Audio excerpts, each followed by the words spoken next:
When Americans think of Indian food, they usually imagine curry, golden, spicy, paired with rice or naan. But if you stop there, you're missing out on an entire universe of flavor. Because in India, there's a dining art form that comes in the shape of a gleaming round tray, the thali. The word thali literally means plate in Hindi, but in reality, it's not a dish, it's a cosmos on a tray. Around a shiny steel platter, tiny bowls are arranged in a circle, each holding a different taste: sour, sweet, spicy, salty, bitter, creamy. In other words, thali is the culinary version of the infinity gauntlet, 6 flavor stones, and once you eat them all, your hunger vanishes with a snap. But here's the catch. Thali is never the same. In North India, you'll see roti, golden dal, paneer in tomato gravy, chickpea curry, and a little bowl of gulab jamun for dessert. In the South, it's a mountain of rice, soaked in tangy sambar, fiery rasam, sautéed greens with curry leaves, and crispy papadum on the side. One tray, but it mirrors the entire map of India. For Americans, though, the first encounter with thali is overwhelming. Wait, why are there 12 little bowls? And every single one smells and looks different. How do you even finish this? Well, Indians do finish it, and it's not by accident. Thali is rooted in Ayurveda, India's ancient medical system, which says a healthy body requires 6 core tastes in every meal: sweet, sour, salty, spicy, bitter, and astringent.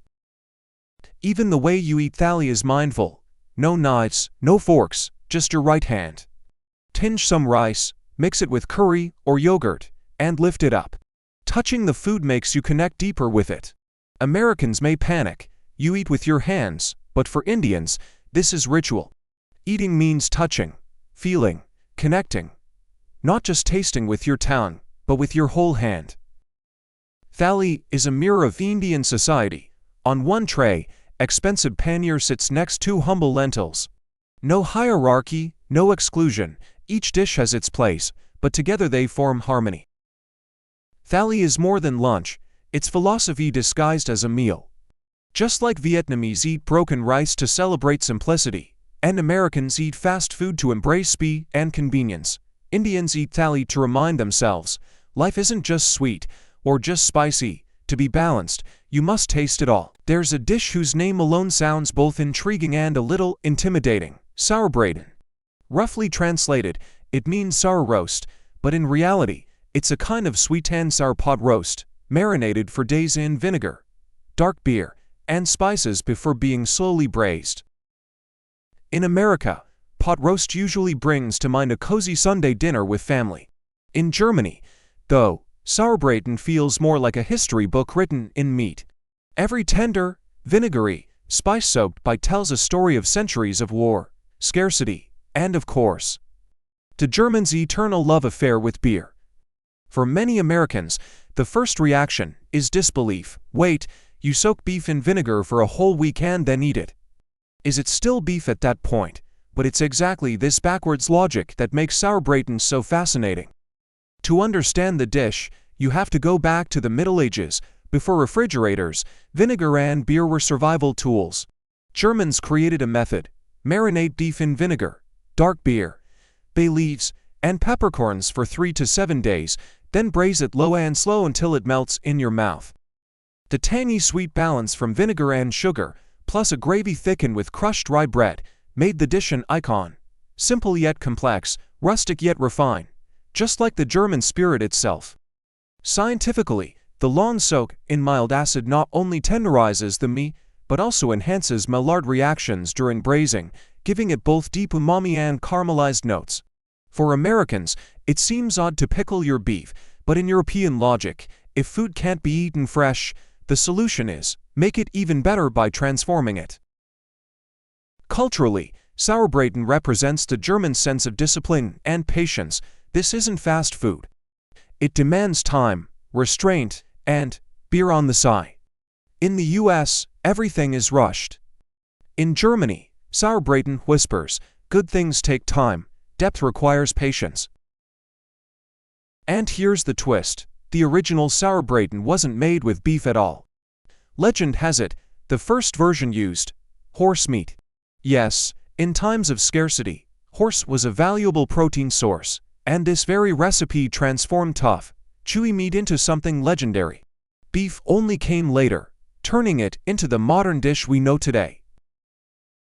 So when Americans gasp, "Oh my God, horse meat," Germans just shrug, "History, my friend, history." In the end, Sauerbraten is more than food, it's a cultural statement, turning hardship into artistry, balancing sourness into harmony. Perhaps that's why this dish mirrors the German way of survival, resilient, deliberate, and always richer with time.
In Florence, the city of art and romance, there's a street food that locals proudly line up for. Lampredotto, slow-braised beef tripe. The stomach is simmered for hours in a broth infused with Italian herbs, then tucked into a crusty bun, finished with a bright green salsa of parsley, garlic, and olive oil. One bite and it melts on the tongue, blending with the crunch of bread. Florentines call it the soul of the city. But for many Americans, eating stomach instantly hits gross level 100. Just hearing the word tripe makes them grimace, imagining surgery rather than supper. Here's the twist. Italians celebrate Lampredotto as humble tradition, while Americans, home of hot dogs and burgers, recoil.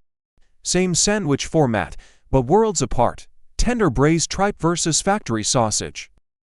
Maybe what feels disgusting isn't on the plate, but only in the mind.